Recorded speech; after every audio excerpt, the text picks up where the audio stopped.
This podcast is recorded on stolen and unceded Aboriginal land. We acknowledge the First Nations and elders of this country, and we join their calls for justice. Have you ever, I don't know if have you Googled yourself, Penny? No. Because when you Google you, the funniest, like, it all comes up Penny Allman-Payne wife, Penny Allman-Payne partner. Like, I feel like people just assume you're gay because you've got short hair. Oh, look, I think they probably do. And to be honest, it was I think it was like doing a real life experiment when I had a bet with Darren that I couldn't grow my hair and I grew it down to here. And I can honestly say people treated me differently. They would. It's so funny. Yeah. But yes, I was like, we should probably address the elephant in the room, which is you've got kind of like a sunburnt face. Is it really bad sunburn? Yeah, but it's to address the effects of sunburn, which I guess is the irony. What is you had topical chemo? Is that what it is? Like, how does that work? Yeah. So basically, you get this cream. It's chemotherapy in a tube, and you put it on twice a day. Oh, just yourself? Okay. Yeah. So, and with the benefit of hindsight, I feel like it's a pretty extreme thing to let people go home and do it by themselves. But anyway, so you put it on twice a day. Nothing happens in the first week, and then the second week your sort of skin starts breaking out wherever there is cancer or precancerous cells. So supposedly, if you don't have any damage, not much happens. I had damage everywhere. And so, but it's not a fun process. So it starts to get, it burns and it gets itchy and it's hard to sleep. And right towards the end, it's sort of, it's really tough. And then I just had a really severe reaction at the end, which isn't usual, and got burns to all of my face and ended up in hospital, had a quick visit in an ambulance to the hospital. So this is 4 weeks post stopping the treatment. Okay. And most people look pretty normal by now. But I've probably got another month or two to go. Yeah. And so do you just have to put aloe on it basically? And aloe vera didn't work at all for me. I've actually had to have steroid cream on, so I've literally just changed in the last 24 hours to a lower dose steroid. Hence why it's looking a bit redder, but it's like the lotto. I can wake up and it looks like this. I can wake up and it looks even better. Or I can wake up and I look like a tomato. So I'm really actually quite pleased that I don't look like a tomato today. Yeah. Okay. Yeah. I mean, it seems rough, but I guess like you made the calculation that, this is something that you wanted to do because you had a high risk of skin cancer. Is that right? Yeah. My mum's had a melanoma. My grandparents have had a melanoma. I had a BCC, so a basal cell carcinoma, frozen off my nose during the federal election campaign, actually.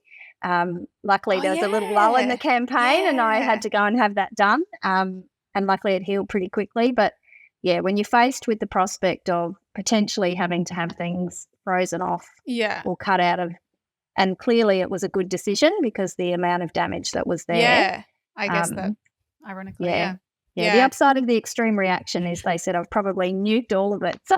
Okay, well, good. And I mean, it's a good, I guess some upside to it. It's a very visual reminder, but it's a good reminder for people to wear a hat and sunscreen, especially when you live in Australia, especially when you live in sunny Queensland. Yep, I've actually had lots of conversations with people about that's been stimulated by this. I think that's a really good thing. I was talking actually, I think just yesterday, someone floated the idea of a Greens policy for free sunscreen, which I'm like, yes, free sunscreen everywhere. Absolutely. Yeah. I think it's a great idea. Parks, at pools, Would save money too, right? When you look at the costs to the health system of dealing with skin cancer, I think it's 2 in 3 of us are going to get one if we don't look after our skin. And I think the other learning for me was sunscreen's not enough. A lot of us think if we whack on our 50 plus, then we'll be fine. But actually, it's sunscreen and a hat. Yeah. And you need to very keep yourself in the shade. Very teacherly of you to say. Yeah. Put your hat on. Talk about the Greens, that bunch of idiots. I've had enough already tonight of a guy who sounds like ChatGPT standing up here. We're stuck with the hosts of Chapo Shithouse podcast. Serious danger to Australia. So, Yes, hello everyone, by the way. This is Serious Danger. I'm Emerald Moon. This is a podcast about green politics in Australia. And you may have noticed we don't have Tom here. He would normally tell you that this is not an official Greens Party podcast. That's still true. Still not an official Greens Party podcast. Still made possible with the help of the Green Institute and produced by Michael the Griff Griffin. But this week, instead of Tom, who's still living it up overseas, I'm joined by a special co-host and return guest, Penny Allman-Payne. We're going to be talking about school funding and Queensland Labor's cooked move to suspend the Human Rights Act so that they can lock up more children in watch houses and potentially adult prisons.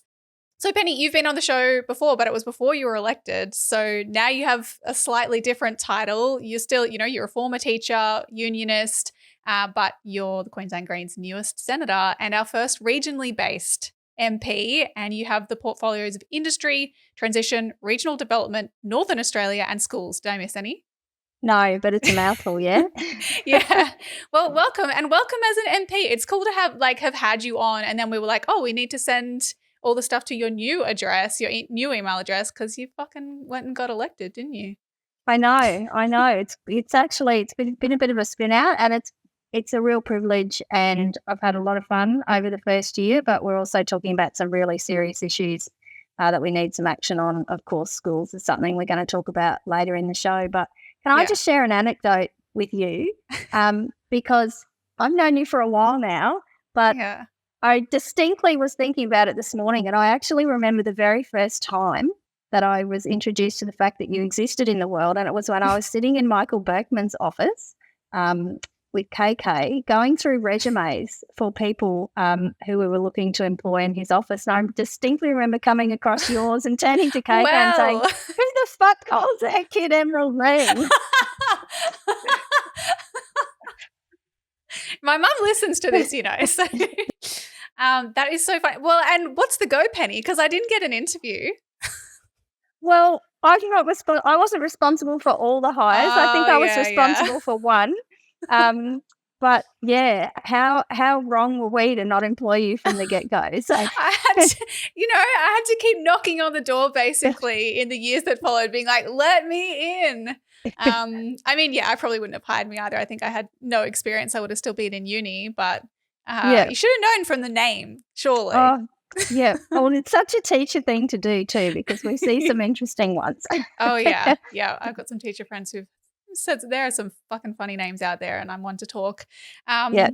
Quickly, before we get into the show, I did just want to shout out our new patrons, Beatrice, Natalie, Sibhare Bradel, whose name also includes Up the NT Greens, Ben Corcoran, Ben Ames, and Valeria.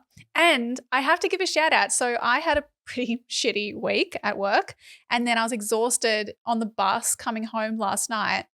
And this guy in front of me got up to get off at the same stop as me. And he was like, are you Emerald? I'm a Serious Danger subscriber. And he was that's so good.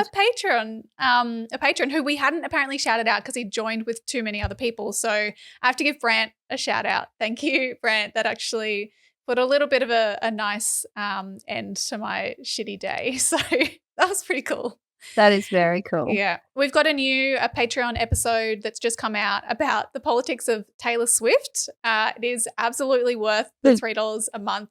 I mean, we've had a few people, I think, specifically join to listen to this episode, and I would recommend that you do that. But there are also someone on Instagram said they'd be more likely to pay money to not hear about Taylor Swift, to which I would say that's fine. If you don't like Taylor Swift, there are a whole bunch of other interviews on the Patreon. People like Lee Rhiannon, Will Anderson, and Tom Tanuki. We do cool deep dives into stuff like vaping. So yeah, it's well worth. If you're not already a patron, please consider chucking us $3 a month. It helps us keep the show running and pay Mike. I have just become a convert to Taylor Swift, I have to say. Oh really? What's your favorite album? Like what kind of? Well, is it Midnights Till 3 a.m.? Yeah. Midnights is the album, yeah. Okay, well that actually got me through my face soaks. My daughter loves Taylor Swift, and she sends me albums to listen to, and that was one of them, and it's turned into a favourite. So there you go. She's a lifesaver. This is what I mean. Yeah. My daughter is now my official curator of my music list. I love that. So so as we mentioned, you're our first, Queensland Greens' first MP or senator outside of the southeast corner. And we talked a little bit, I think, last time we had you on the show about the fact that you are based in central Queensland. You're actually only just, as I understand it, you're about to move into your new office in Gladstone soon, right? Yep, I literally went in to take a sneak peek yesterday. It was So very exciting. Yeah.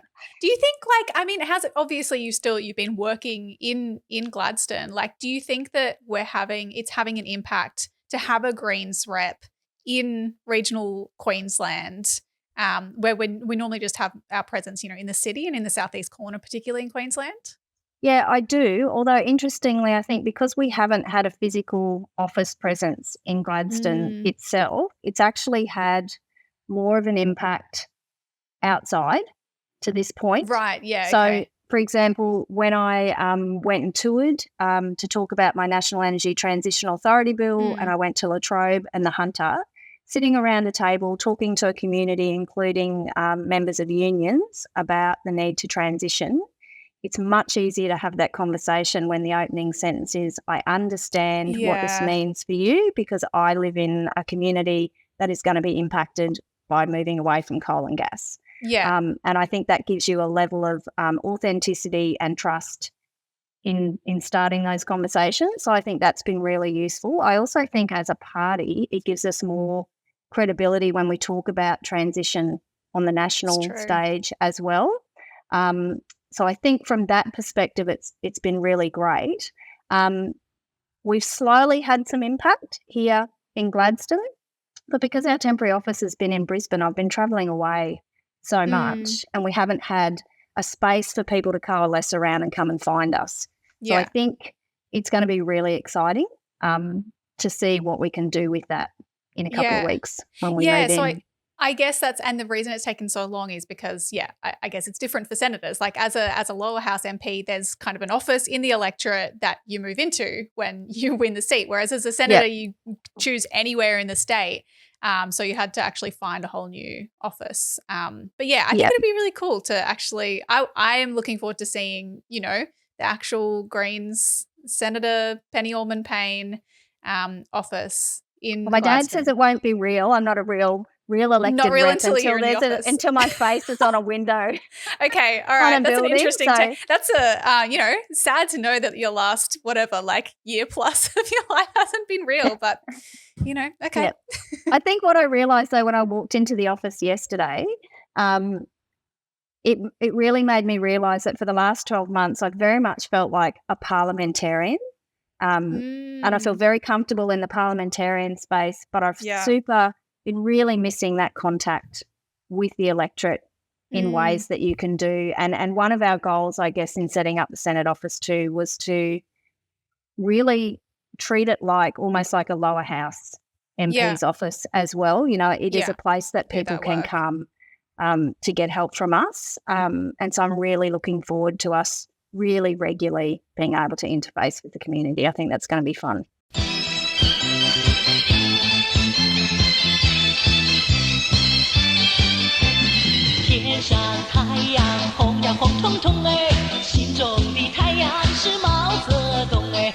People who need public housing, particularly with homes corralled for women and children escaping domestic violence, for veterans at risk of homelessness, for Indigenous Australians who need remote housing fixed up. And the Greens political party say, if we vote for that legislation, we'll have less to protest about. This is some Maoist dictum of forcing people into impoverishment so that somehow they will rebel, not in revolution, but just in voting patterns.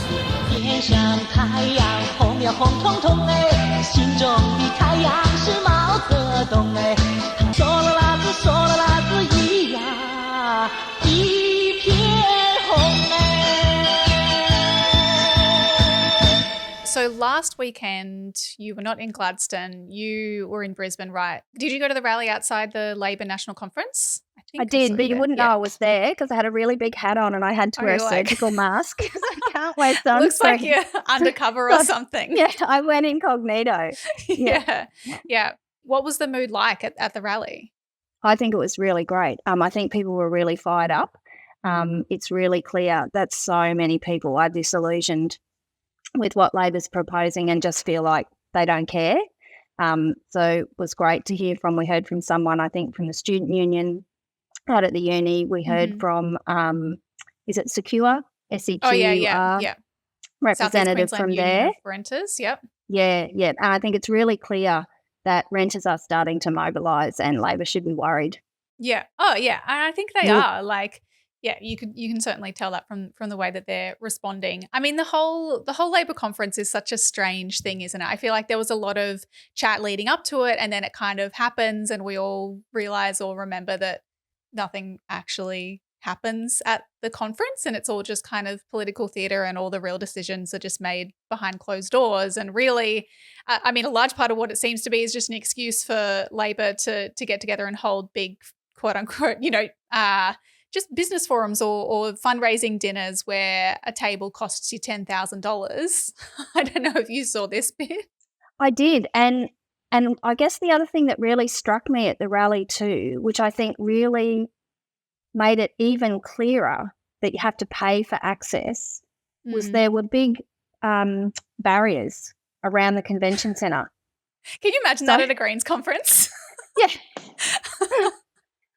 Ridiculous. But you know what I mean? Like, so you rock up to the convention centre, your elected reps are in there talking about policies that are going to impact you, and the message that they're sending is do not pass. Yeah, yeah. And if you want to pass, you've got to pay us $10,000. Yes. And I just think it just like hit you in the face that they weren't really representing everyone. And I was blown away. I have to admit, I was shocked when I got there and saw the fences, but clearly that's a thing. Apparently, this was from the Australian's Queensland politics gossip column, Feeding the Chooks, which is a very kind of insidery, the column itself. This was the column actually that ran that story about me and my band. But moving on from that, they had a bit about this. They said, speaking on the ABC's 7:30 program on Thursday night after the first day of the Labor love-in, the PM claimed the difference between us and the Liberal Party is they hold conferences and no one focuses on anything they're talking about because they're essentially just fundraisers. It goes on, the distinction might be lost on the corporate donors and lobbyists throwing cash around to get access to the assembled Labor leaders and MPs now sitting on the Treasury benches in Canberra and across mainland Australia. As revealed by Chooks, Albanese and local lad treasurer Jim Chalmers were the double bill for a $10,000 a head cosy dinner for donors held on Tuesday night after both arrived in Brisbane to prepare for the conference and the housing debate at National Cabinet the next day. Like, I mean, it's surely just silly to get on national television and be like, the Liberal Party just holds conferences that are just big fundraisers while you're like almost simultaneously holding a $10,000 a head fundraising dinner. But okay, sure. Labor seems to be really good at kicking own goals. Yes, I know. Like the number of times where you sit there in the chamber and you go, don't think the argument that you're making out is actually the one that you think you are. No, I don't know. Anyway, but do you think I honestly didn't see much coverage of any sort of outcomes from the conference, and it kind of seems because there weren't really any significant ones. Like the things that they were talking about in the lead up there was, a push against AUKUS. I think what they ended up with was this quote assurance that Australia won't possess or seek to acquire nuclear weapons or build a nuclear power plant. Things like increasing foreign aid funding, something about they've said that they would initiate a parliamentary inquiry into immigration detention, as if they need, an inquiry to figure out that their own policy is fucking inhumane and should be scrapped. Sadly, the super profits tax was just watered down beyond recognition. The CFMEU pushed for this super profits tax on corporations to fund public and affordable housing. And what they ended up with was this motion to, quote, increase government investing in social and affordable housing with funding from a progressive and sustainable tax system, which is like, so just what they would say that they're already doing, probably. I'm much too fast to take that test.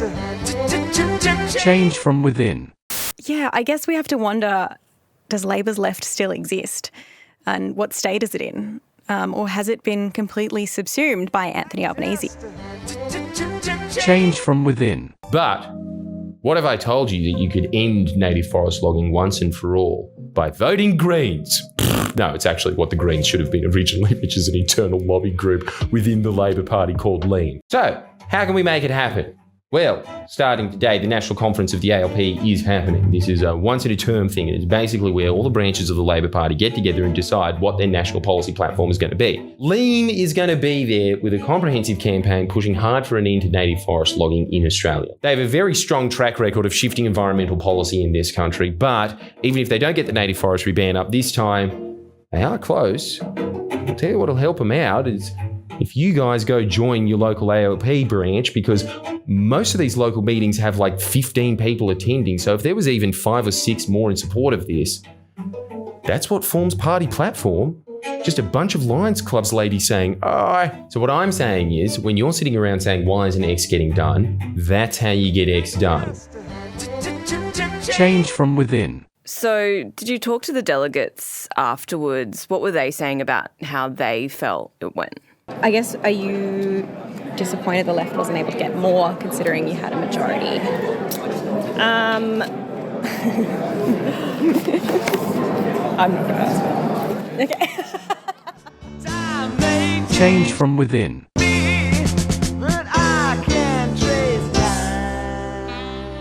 Instead of ending indexation for student debt, they have this vague commitment to work to ensure that studying at university does not shackle young workers with a lifetime of debt. A lot of room for interpretation in there. No ban on native forest logging. But the one thing that I wanted to get into with you is, did they make any kind of, was there anything on the agenda at Labor's National Conference around schools funding? Because this is something that you have been looking at, of course.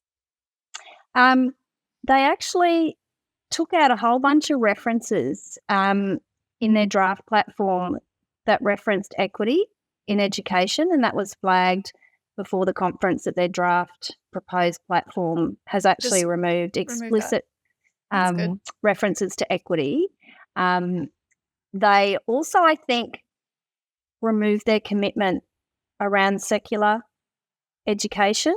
Really? Yeah, I'm pretty sure they took out the word secular. But in terms of funding, they just repeat the same stuff that they've been repeating ad nauseum, which is that they're on a pathway. They're on a pathway to full funding for schools. I don't know. It's starting to look like a road to nowhere. I was at a teacher activist network event a couple of months ago, and they sort of said, not only that, but it's a road full of potholes and it's probably gravel too. So, yeah, if it's a public road, the commitment you make when you're not making a commitment. The private road alongside it that's beautifully paved. Yeah, and that's the one that goes to the private schools. Yeah. Can you explain, I guess, briefly how school funding in this country works and why it is that private schools not only are handsomely funded, but even get public funding, while public and state schools are so drastically underfunded? Yeah, look, I'll try and do it in a way that everyone's eyes don't glaze over, because it's sort of a bit technical, and I think a lot of people don't really understand how it works. Mm-hmm. So John Howard decided that he was going to give everybody choice, and the way that they would give people choice was for the federal government to start putting significant amounts of money into private schools. And their reasoning for giving federal money to private schools was that states are largely and have been responsible for a long time for public education, for school education. So John Howard said, well, if we give money to the private schools, then parents will have choice, because, both sorts of schools will be able to exist, and parents can decide where they want their kids to go. Then Julia Gillard came in. Well, no, that's not true. Labor came into government. And what had happened over time with John Howard's approach was that instead of everybody getting the choice to go to a good school, less and less money was going to public schools and more money was going to private schools. And people were starting to choose private schools more, and we were starting to see this equity gap start. And so Labor said, let's get David Gonski to review how we fund education and do it in a way that's better. And so they came out and said, we need to fund according to need. So we have private schools that are awash with cash that are getting government money, and then we've got public schools that are under-resourced. And what we need to do is have a sector-blind model where we just go, what is actually necessary for a kid to get the minimum education? And I think that's the thing that's missing in this whole debate, is that we're actually talking about the schooling resource standard is the minimum amount required to give. I think it's something like 75% of kids get them over the line on an NAPLAN test. So it doesn't even cover everybody, right? It doesn't even cover the most needy kids. And then there's some loadings on the top. So you'll hear a lot this thing about funding schools to 100% of the SRS, and that means giving them 100% of the bare minimum. And what ended up happening was, after Gonski handed down his report, the Catholic education sector and the independent sector started jumping up and down saying, you can't take any money away from us. And Julia Gillard came out virtually 5 minutes after that report was released and said, no school will be worse off. Okay. And so what it's done is it's baked in extra funding for private schools, and public schools have been left behind. So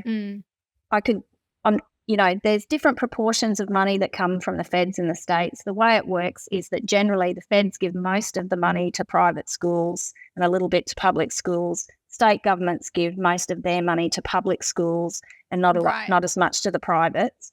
But where we've ended up is public schools around the country, only 98 or 98% of them do not get the minimum amount of funding required. Wow, okay. And haven't for a decade. Yeah. And yet nearly every private school is overfunded. Over 100%. Yeah. Yeah. And at the moment, there's no time frame within which public schools are going to get 100% of their money. In a decade, they'll only be at 95%. If I give you an example of what that actually looks like in practice. Yeah. So I used to teach at the biggest high school here in Gladstone until I got elected. There's a Catholic high school up the road. The kids at the Catholic high school get more government money from all levels of government per student than my school did down the road. More government money. More government money. Not even just money overall. Yeah. No, more government money. So before they even put fees on top of that, they are getting more money per student than my school was. And the kicker in it all is that 85% of kids with the most need in this country, who have the most educational disadvantage, are being taught in public schools. So the place where we need the money the most is missing out, and the place where we need it the least is overfunded, and that is a broken model. Absolutely. And I think there's kind of a couple of sides to this, right? Because there is that ideological, belief that education should be properly funded, that it should, public education should be fully funded, that every kid deserves access to a quality education and the resources they need. And there's also, in the current climate, there's flow-on cost of living impacts from this, because there is that thing where, more parents feel like they have to send their kids to a private school if they want their kid to have a quality education. And I think a lot of parents will really stretch, over leverage themselves in order to do that. And then there's the fact that a lot of public schools will basically outsource their costs to parents via fees, via, quote unquote, voluntary contributions. And so then there are all of these out-of-pocket costs that parents have to saddle on top of everything else, whether it's, excursions or school bags, uniforms, other resources like that, that just make it harder and harder, entrench existing inequality and particularly generational disadvantage in a way. Oh, look, the inequality gap has never been wider, and it's getting worse and worse. And I think Amy McMahon, MP from South Brisbane, did a survey around out-of-pocket costs for education. And when we analysed the data, the amount of money that particularly parents of kids in secondary school are forking out in out-of-pocket fees is virtually identical to the amount that the schools are being underfunded per student.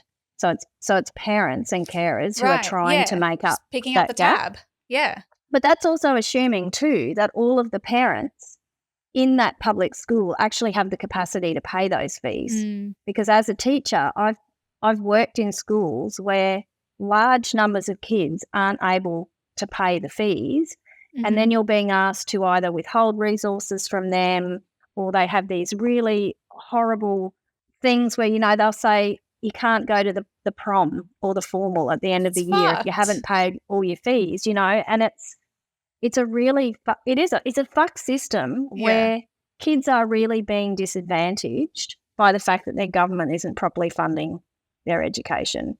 Yeah. And you're right, many parents feel like they don't have a choice because they look at the public school and it doesn't have enough resources. The buildings are getting old and falling down. I mean, private schools also had access to this multi-million-dollar fund at the federal level that could buy them new buildings, and public schools don't have access to that money either. Yeah. I was talking to one person who is good friends with a principal at a private school, and they just came straight out and said that they fund the operating costs of their private school totally from government money. And all the money they take in fees, they just put in the bank and they invest, and then they use it to build brand spanking new orchestra pits and rowing sheds and everything. Yeah. So it's really broken. I will say your office has produced these stickers that I bloody love that I think say something like, how many fucking orchestra pits does one private school need? Fully fund state schools. I don't know. Is there a way that people can get those stickers somehow? Yeah, absolutely. If in the show notes you put our Senate office email address, happy for people to email us with their details and we will send them some. Yeah, okay, we will do that. And so, so you produce those stickers as obviously running a campaign around fully funding state schools. What exactly are the Greens calling for? So there's this thing called the National School Reform Agreement, and that's the agreement that the federal government signs with all the states to fund education. And that was due to be renegotiated this year to kick in next year. And Labor did what Labor does. They called a review and they said, let's not do that for another 12 months and we'll just have reviews into everything to tell us what we already know, which is that public schools are underfunded. So that agreement is to be negotiated at the start of next year for the following year. Okay. The Greens are calling for federal and state governments to come together to fund public schools to 100% of their schooling resource standard at the start of the agreement. And I think that's the important part because we've had a decade of kids missing out. The way the government's talking at the moment, if there's any chance that they're going to get to 100%, they're talking about this pathway, and there's a suggestion that maybe the pathway might be at the end of the next agreement. The end of that next agreement is until 2029. So if you're a kid in year one, you'll be finished primary school before there's full funding of your school. And if you're to a the kid minimum, in year again. Yeah, to the minimum. Yeah, that's right. Not even to worry about those kids who are really struggling. Yeah. And if you're a kid in high school starting, next year, you won't see full funding until you won't see full funding in the whole time you've ever been at school. So they need to bring that forward. It's really urgent. And they're all jumping up and down and, wringing their hands over the latest NAPLAN results. Well, guess what? If you don't fund public education, results go down, and it's not fucking rocket science, and they just need to get on and do it. Yeah. Well, I think we'll put a link, for this week's call to action, we'll put a link in the show notes to join the campaign and sign up for updates about fully funding state schools. And I think we'll also, if people are interested, they can come along to your online forum that you're holding this Thursday, I believe. What kind of things, what'll be discussed and nutted out at that forum? Well, I guess one of the things that we're going to do is we're going to explain to people how school funding works and why it's so inequitable, because the number of people who you talk to, like when I use that example of my high school getting less money, people are shocked because most people don't actually realise, how inequitable the system is. So we'll be talking to them about that and helping people to understand why it's so broken. And then we'll be talking to them about how they can get involved in our campaign, because it's really clear that unless we put significant pressure on the government to bring forward that 100% for public schools, it's not going to happen. I think we've put really good pressure on them in the last 12 months. There isn't a sitting week that goes by where I don't get up in the Parliament and start banging on about how inequitable it is. Do you reckon they're sick of it yet? They don't like it. I bet. They certainly don't like it. This is the party of education, of social services, welfare and everything like that. Well, Jason Clare grew up in the western suburbs, so he knows all about disadvantage according to him, but not sufficiently enough to actually want to do something about it in a hurry. A bit like Allman houses, Yeah. Know what it's like, but don't actually want to act on it. Yeah. To make a real difference. Yeah. And do you have support? Like, where do the kind of the education and the teachers' unions come into this campaign? Are they also pushing for something similar? Look, the unions are pushing to get to 100% of the SRS in the next agreement. And I feel like there's an element of being beaten down over time. Yeah. Like they are right when they say that this is the last chance for public education. If we go another funding agreement and we don't get 100%, we're going to see that flight. We're going to see really there's a point, where everything starts to run really fast, where people just flee one system for another because it's so degraded, and you are absolutely left with only the people who are really struggling in that public sector. And we also know that we've got this confluence at the moment of teachers leaving the profession in droves because when you're under-resourced and overworked and you're not paid enough, you don't want to stay, and that's understandable. So I think, there's an element of the unions just wanting to get the funding in the next term, and there's the teachers' union in Queensland and all around the country are unaffiliated unions, so they're not bound to Labor.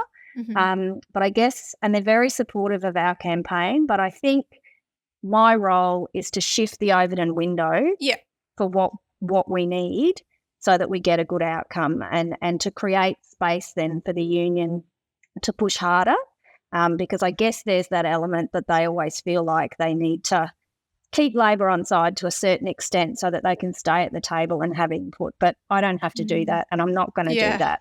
And I'm going to keep telling it like it is, and hopefully, as I said, really shift the expectations so that we get a good deal for young kids because, they can't afford to miss out any longer. Yeah, exactly. All in all, it's just another brick in the wall. Oh, do it again! All in all, you're just another brick in the wall. So another thing that Labor's National Conference apparently resolved last weekend was to consider a National Charter of Human Rights. I didn't see a whole lot of reporting on this, but I thought it was interesting. I mean, Australia apparently is the only democratic country in the world that still doesn't have any form of federal human rights laws, any form of federal human rights charter. There are a couple of states and territories that do have human rights charters. So the ACT has had one since 2004, Victoria, I believe, since 2008, and Queensland has had one since far more recently, but 2019. Do you remember the introduction of that act in Queensland as a Queenslander and kind of the reaction to, Queensland is getting a Human Rights Act? I do actually, because I was teaching legal studies at the time, and virtually every year in Year 12, one of the assignments that the kids do is, should Australia have a Charter of Human Rights? So I was very cognizant of that because we also had to change our assessment because you can't write a question about should Queensland have a Human Rights Act if you've already got one. Interesting. So, yes, I do remember that. Yeah. I think it felt like a pretty big moment for a lot of people. It felt historic, but I think in the following years there have been questions about whether it is doing what it is intended to do, and particularly we saw that on display this week. I actually, and I think as well, we may have spoken a little bit about this on the show before if people are interested. If you are a Patreon subscriber, the episode from the National Conference in December last year with Michael Berkman talks a little bit about the act, and particularly I think it was in the context of, climate protest and that sort of thing. But how it's useful and where it falls short in some places.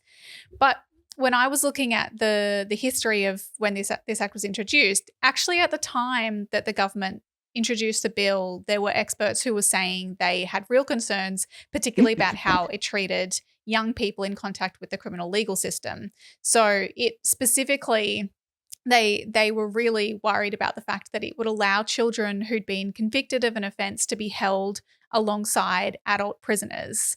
Amnesty International at the time called this a gross violation of international law. Because, it just makes sense that children, shouldn't be held alongside adults when they're in detention in custody. It does say, like the Human Rights Bill, as it did end up passing in Queensland, has this prohibition on keeping children who are on remand, so children who have been charged or who have been picked up and held in custody before they make it to trial, before they've been sentenced, that they must be held separately from detained adults. Yep. And the most relevant place where this would come up is when children are held in adult police watch houses in Queensland. My second do you remember Queensland politics question is about the kids in watch houses scandal in 2019, the watch house files, the Four Corners story. Yeah. Do you remember that? Oh, absolutely. Yeah. It was, it was all over the media the next day. And if I remember correctly, the Prime Minister at the time came out and announced a royal commission off the back of it because it was so egregious and so shameful. Yeah. Yeah, I mean, this is, and I think for all the good it did, right? Well, yeah, here we still are. It was around the time that I think people really had that image of Dylan Voller. Yes, with the spit hood in over his head in the with chair. the spit hood. Yeah, and then it came out that Queensland had been holding children in adult police watch houses for extended periods of time. So, there's kind of a provision where, yes, if a child gets charged with an offence, they'll get taken to the watch house to be processed, but the Youth Justice Act would require that they then be moved to a youth detention centre, which is, while it's still a fucking prison and I don't think they should be there, we don't think they should be there, but theoretically it's specifically designed for children and to have the services that are more appropriate for children and to be held separately from adults. And this, I think, it's worth reminding people what we're actually talking about when we say children shouldn't be held in watch houses, because you need to really think about what that looks like. A child being held in a cell next to, sometimes it's been in line of sight of other adults. There have been stories of adult prisoners exposing their genitals to children, imitating sexual acts to children of the opposite sex. Even when they're just in a cell next to an adult, the walls are so thin that they can hear clearly what's happening in the cell next to them. There are stories of children listening to an adult being tasered in the cell next to them. They are in cells that are designed for 2 people but packed in 4 into a cell, so children are sleeping on the floor, not even on a bench. Yeah. They have no partitioned toilet. There's just a toilet in the room that they have to go in front of all these other people. The toilet's also in full view of CCTV. They have nowhere to change, no change of clothes, a lot of the time no access to things like sanitary pads for young girls, no access to education, a basic right in the Human Rights Act, as we'll come back to, no access to proper services, to the services that they need. A lot of the time these are children with cognitive impairments, might be disabled children, really traumatized children a lot of the time, often victims of crime themselves. And they're in watch houses that are effectively, as the Human Rights Commissioner has put it, a concrete box, no natural light, just really no place for a child, and really a place that you can imagine a child spends time in there, they do not come out the same. And there's no way that they're coming out less likely to then reoffend. In fact, they're coming out probably more likely. I guess, and I mean, I think you have a particular perspective on this maybe as a teacher who has worked with kids. I don't know if you, in your time as a teacher, taught or worked with kids who had contact with the youth justice system, or even just are able to speak to that idea of kids that you might have taught being held in a place like this. Well, I think one of the things that we need to remind ourselves is we're talking about kids as young as 10. Yes, So we're talking about little primary school kids being put in those situations. But even if they're not, even if they're kids, who are in secondary settings, one of the things that we're seeing increasingly in education is high numbers of kids who've experienced trauma. Yeah. And that impacts their education profoundly. The kids who are some of the most disadvantaged kids in our schools are kids with trauma backgrounds. And so the idea, I mean, I have to admit, I I can't even conceive of how anyone could think that putting young people in that situation is okay. I think the Australian Child Commissioner this morning was on RM Breakfast, and she made the observation, and it's absolutely right, that the two states that are having the biggest problems supposedly with youth crime are the states that have the worst records for looking after and caring for young people who enter the justice system. So it's not working. And we need governments that have the courage to actually talk about what works instead of pandering continuously, to this tough on crime or call to be tough on crime. I had a conversation with a woman in Cairns when I was up there recently, and she was talking about crime as an issue. And I actually said to her, well, do you think actually putting kids with other criminals is a good thing? Like, wouldn't it be better if we provided supports, if we had support for families, all those things that you need? And she said, actually, yeah, that'd be better. She said, I just want everyone to be safer. Yeah. And this is the deep, deep irony of this stuff around, quote unquote youth crime, and even just kind of, the criminal legal system and that political discourse generally. The catch-22 is that governments crack down, quote unquote, on youth crime. They introduce tougher laws, and you can look at the data and see those laws being introduced and offending going up, and often the seriousness of offending increasing, because we know it just makes things worse. But instead of looking at that and going, oh, clearly we fucked up, let's take a different track, they just double down and double down. And in Queensland, we've just seen this so clearly in the last few years. I mean, in 2019, when the Watch House files came out, when there was this scandal about kids being held in watch houses, the response from the government at that time, not really that long ago in the scheme of things, a few years ago, was, oh yeah, we've really fucked up here. We are getting all the kids out of the watch house. They should not be held there. And yet, a few years later, things are just as bad. Probably things are worse than they were then, because they've made a series of changes in response to these scare campaigns from the LNP, who see this as a weakness, see this as a vulnerability for Queensland Labor, particularly in the regional seats, and are agitating for tougher and tougher laws. In 2021, the government introduced a series of changes to the Youth Justice Act that probably most significantly for what we're talking about here, reversed the presumption for bail, which means that it's assumed automatically that children as young as 10 who commit certain types of offences, things that can be as little as just stealing something, it's presumed they won't be offered bail. That is, that they will be held in the watch house. And then just this year, and we saw more kids locked up for longer as a result of that. And then at the start of this year, the government introduced new laws that create a breach of bail offence for children, meaning that if they breach a technical condition of their bail, something like, reporting somewhere or staying at a particular location, maybe that location isn't safe to stay, by the way, but they can be sent back to the watch house. And because that is such a fucked up reform, and it is inconsistent with the Human Rights Act that Queensland introduced, they had to just suspend the act in order to do that. They explicitly had to say, when introducing that legislation, yes, we acknowledge this is inconsistent with our obligations under the Human Rights Act, but we want to do it. We think that it's, urgent enough that we can override this. And there was expert advice, from the Human Rights Commission that doesn't actually achieve the end. You're saying that the urgent need is to protect community safety, but this will not protect community safety. So it just does not justify overriding the Human Rights Act. But they went and did it anyway. And what we've seen is more children locked up for longer periods of time. As a result, youth prisons are so overcrowded that they're now saying that they need to build 2 new youth prisons, because while those youth prisons are overcrowded, where do the kids get held? In the watch house. In the watch houses. Yeah.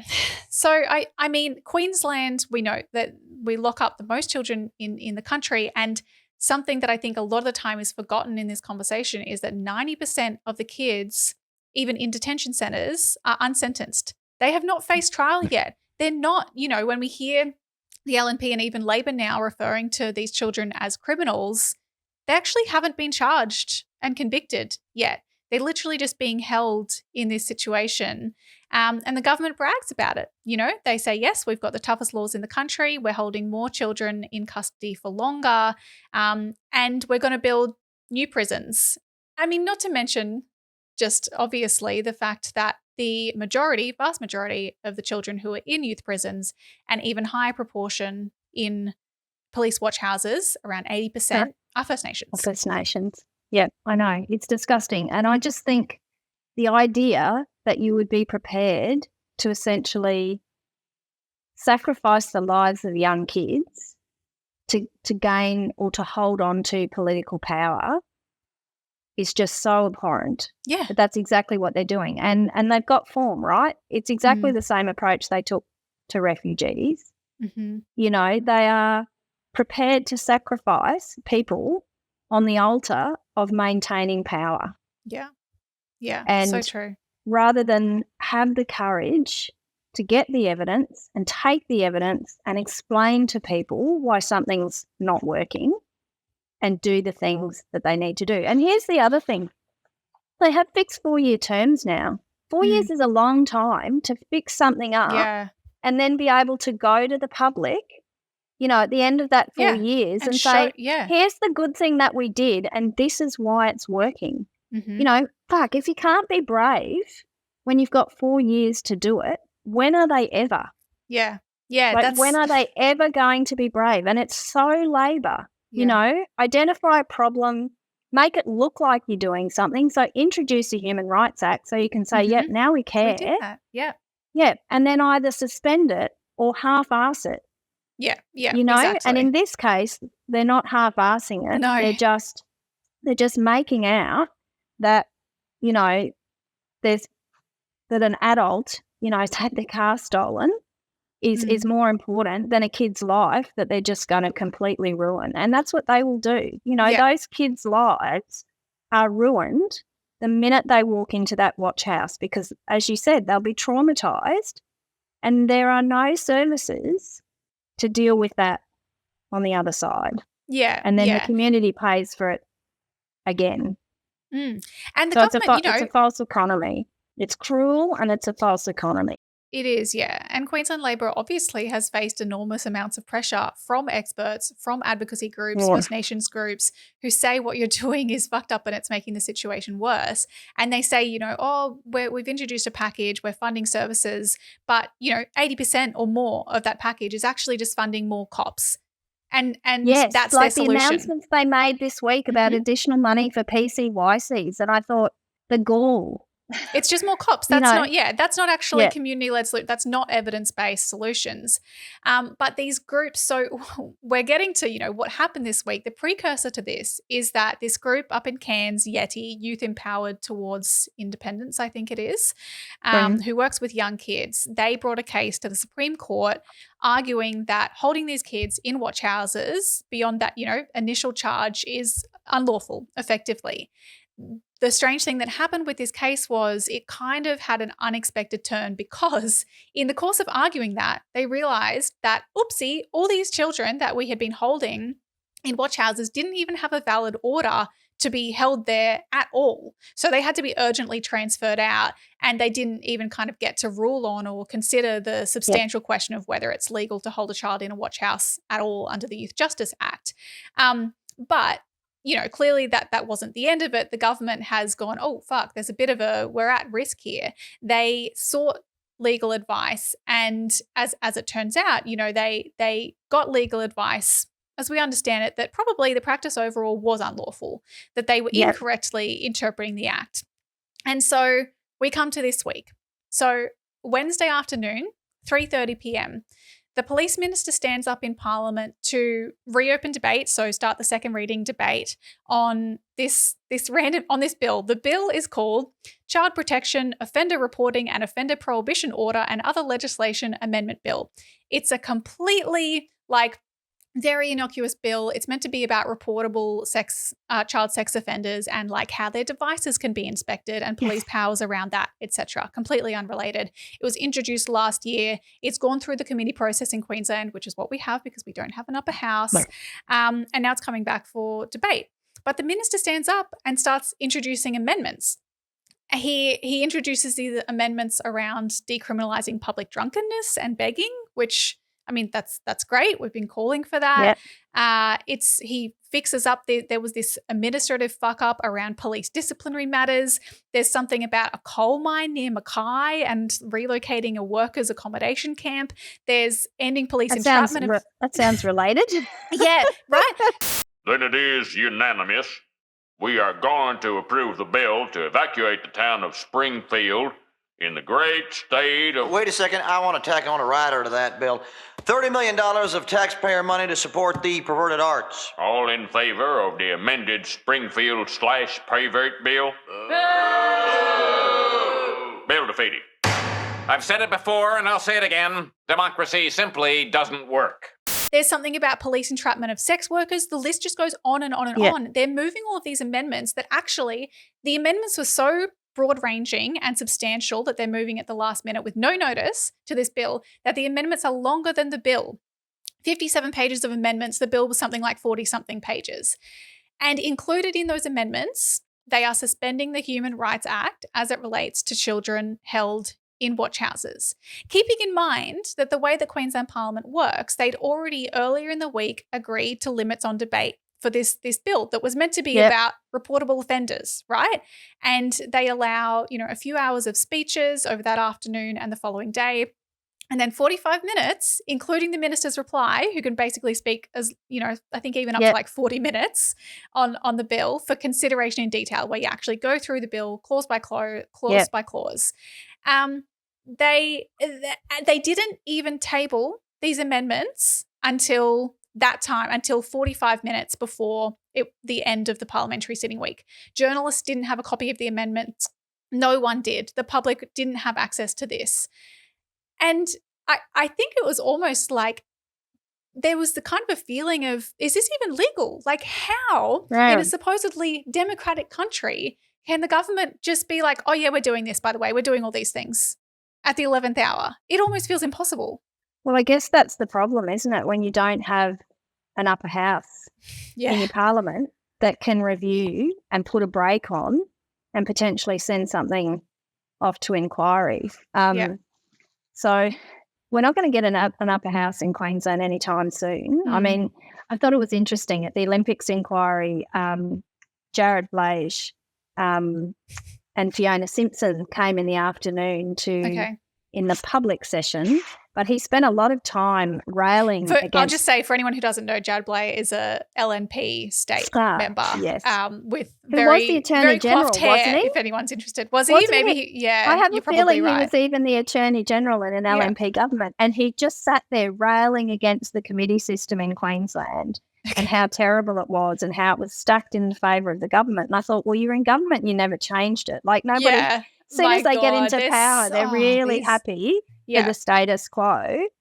But we're not going to get an upper house in Queensland anytime soon. And so I think it really speaks to the only way we're actually going to get any sort of break, I think, on that kind of decision-making is to make sure that we vote in minority parliaments. Yeah. That we have to have multi-party government, because if it doesn't have to get through another party to become law, then we're just going to remain in this situation where the government has the numbers on the floor of the chamber and there's nothing to stop them. To not only pass what they like, but to pass it in whichever way they like. Like the fact that they can just go, we're only having this amount of debate. We're not even, this isn't going to committee. There's no scrutiny of this. We're just going to tack it on as amendment. Oh yeah, we know that there are rules that prevent us from introducing amendments that don't relate to the stated purpose of the bill. We can just override that though. We can vote to override that because that's what we can do in Queensland Parliament.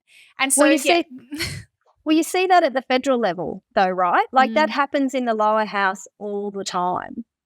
And it's not until it gets to the Senate where the government doesn't have the numbers that they can't just pass motions to quash debate, because they have to at least have the agreement of either the opposition or the Greens and the crossbench. So, yeah, it really speaks to, I would just say to Queenslanders at the next election, vote in more Greens so that we don't have majority governments, because this kind of thing is just going to continue to happen unless we get some level of reform, and that doesn't look likely while we still have, Labor's never going to reform it when they're in power because it suits them. Yeah. Coalition gets in, all of a sudden it suits them. Mm-hmm. So until we reach a point where people are really comfortable voting in multi-party governments, I don't think anything's going to change. Yeah, and the coalition, obviously got up and screamed and yelled about how it's a democratic abuse of process and I can't believe they're doing this, even though, and then, Labor stands up and says, well, Newman also did the Vlad Vicious Lawless Associate. They did it too. And it's like, you're both as fucking bad as each other.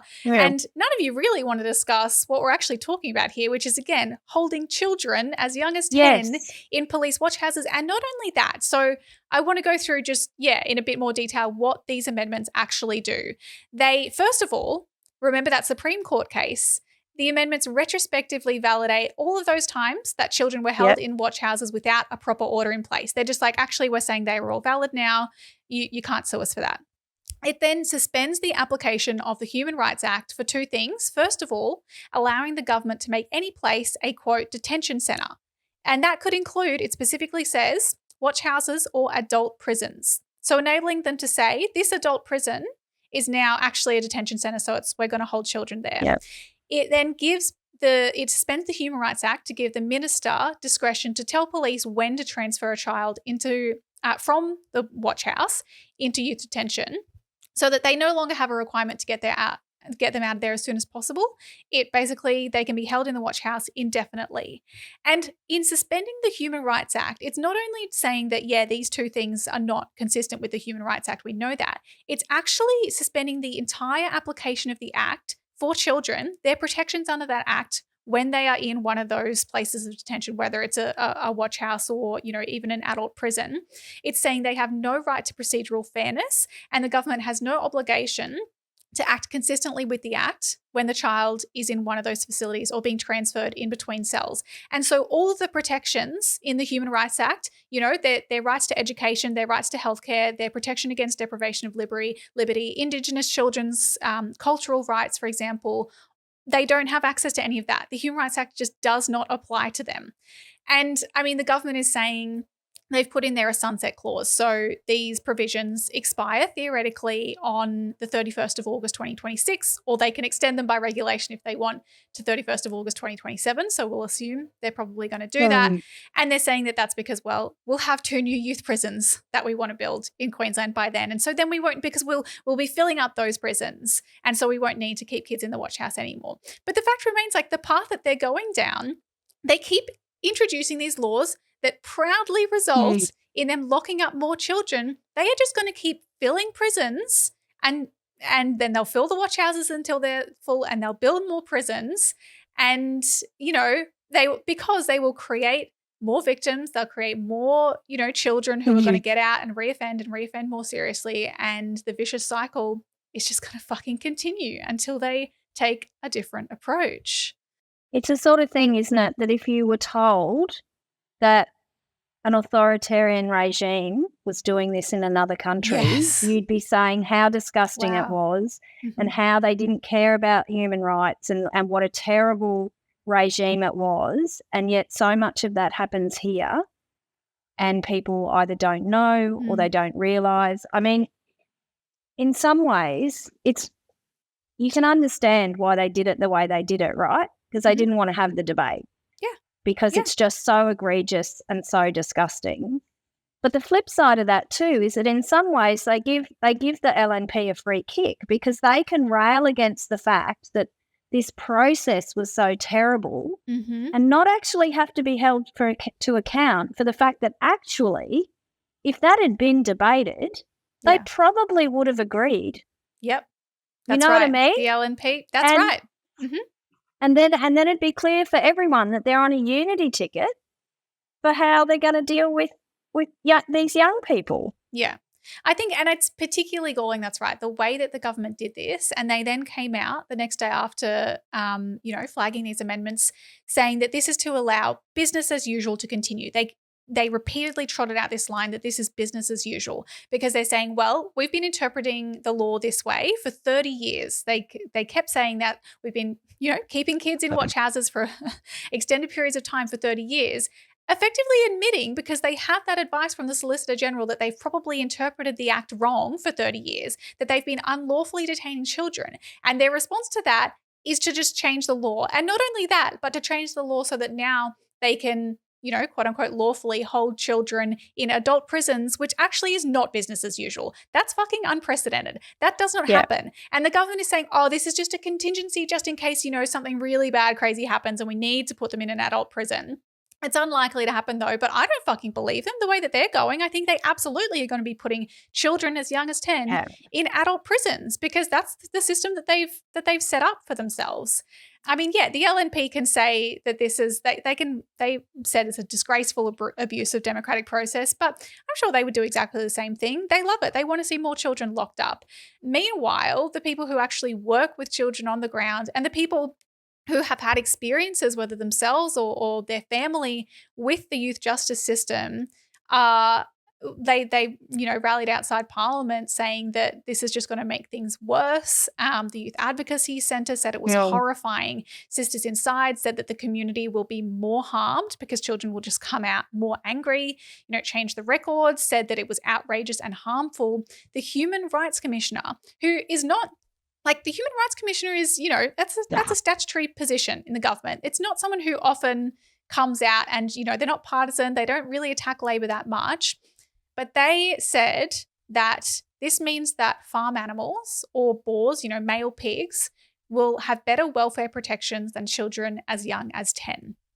The Human Rights Commissioner said this is a new low in the democratic record. And I think it's worth noting he also said that despite repeated requests, that position was created when we introduced the Human Rights Act, the Commissioner, and he said despite repeated requests over the last 5 years, the Premier, Anastasia Palaszczuk, has never met with him. That's disgusting, isn't it? Yeah. Like, that just tells you everything you need to know about their approach to the whole issue. Yeah, exactly. I think what I also find really frustrating is kind of returning to, the discourse around youth offending and crime, and the idea, though, that when we're talking about rights, there's a dichotomy between the rights of victims or the rights of the child, when there actually isn't. And there was kind of this connection drawn between the fact that the day that these amendments were introduced, there was this rally outside Parliament by, victims of youth crime and supporters, kind of unclear what they were calling for. They were saying they want, zero tolerance approach to youth crime. It's led by this Voice for Victims group that seems quite dodgy, has people who, have called for corporal punishment and that sort of thing. But at the same time, it's, you can't deny that there are a lot of people out there who do feel worried about this, about community safety, about their safety, who see the reports or who have had an experience and don't necessarily feel safe. But to create, it's just such a false dichotomy to say that, it's either your rights, it's either victims' rights or it's children's rights, when we know that actually they go hand in hand. And particularly fucking galling, this Labor MP, Jonty Bush, stood up in Parliament and spoke about her experiences working with victims of youth crime and some really heinous examples, and said, children don't belong in watch houses, she says, but there's a worse place you can visit a child, and that's in a morgue. And it's just so fucking disingenuous, right? Like, it's just awful to use those examples to pursue this. But what connection does removing a child's human rights, their protection under the Human Rights Act when they're in custody, have to do with preventing crime or supporting victims? They're completely unconnected, and yet that is the only place Labor has to go to justify these heinous laws that they're pushing through. Yep, and it also ignores the intersectionality of it all, right? Like, we have a state that has the lowest funded public education behind the Northern Territory in the country. We have a state that has the longest waiting list for social housing and people needing a home. Like, if you don't meet people's needs and you have families in crisis and you have people, kids who aren't engaged at school because they're not getting the help that they need, then what do you think's going to happen? Yeah. Kids act out. They don't have somewhere to go home that's safe. Yeah. All of these things intersect. And so the idea that kids are paying the price for lack of government action on the things that really matter, just, to me, adds adds to how disgusting it really is, because they are actually contributing to the drivers that are meaning that kids end up in this situation in the first place. Yeah. A kid who has everything they need doesn't just wake up one day and go, I'm going to go steal a car. And, and if they do, honestly, kids do stupid things when they're a teenager. If they end up in a watch house, they'll probably end up then, going down a dark path, doing much worse things. But otherwise, they'll probably grow out of it because they're a kid and their brain isn't developed yet. And, you have poor decision-making skills when you're a kid. But I think that connection with cost of living is so important because honestly, and maybe somewhat cynically, I don't think that, this is something that changes votes. I certainly don't think it changes votes to the extent that Labor thinks it does and that the LNP is banking on the fact that it will. Because what people are fundamentally struggling with is, those cost of living pressures. And I don't think that they really buy any of the bullshit that the major parties or anyone is saying about youth crime. Similarly, I don't necessarily think that, the Greens pushing back against this is going to win votes. I think that it kind of it shows our supporters what we stand for. It can rally supporters, and it's an important thing to do to show people who are affected by these laws that at least someone in there is fucking fighting for them and standing up for them. This is business. This is business as we have conducted it, and the amendments will validate that custom and practice of 30 years. Order. Pause the clock. Pause the clock. Member for Mowar, you can leave the chamber for 1 hour.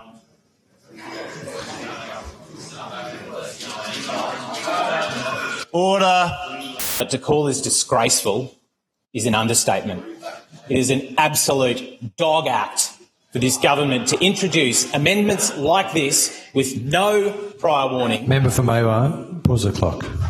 You've used some language that the advice I have taken is unparliamentary. I'd ask you to withdraw and refrain from using unparliamentary language. But it's a reminder that, fundamentally, it's the root causes that Labor refuses to address that we will continue fighting to address, housing, education, healthcare, access to services, community-led diversionary programs, social programs.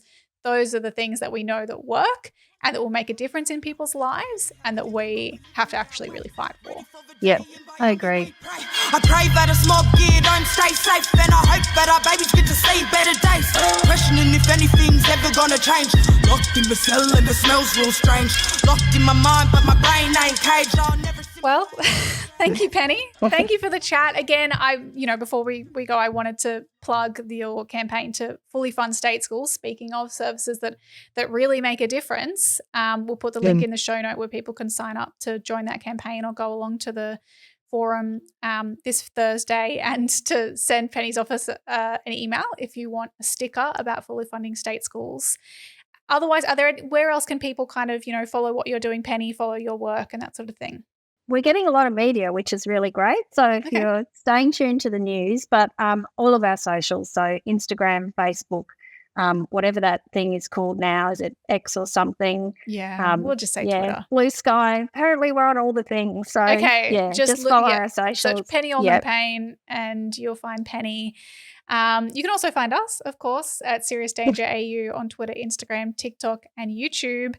And please, if you can, check us $3 a month and become a patron and get access to, the notorious Taylor Swift episode or other cool deep dives, book and movie reviews. We've got interviews. We've got lots of cool stuff on there. If you can't be a patron, that is fine. The next best thing you can do is to please leave us a 5-star review on Apple Podcasts or wherever you're listening now. And follow us and engage with us on the socials. Another quick note, this time next week, Tom and I will both be overseas, so we won't have a regular episode for you next week, sorry, but we'll make sure that there's something in the feed for you, and then we'll be back the following week. Until then, you can email us, hello@seriousdangerpod.com. Check out all the links on our website, seriousdangerpod.com. I think that's it. Bye, comrades. Thanks, Penny. See ya. Thanks for having me. Change from within.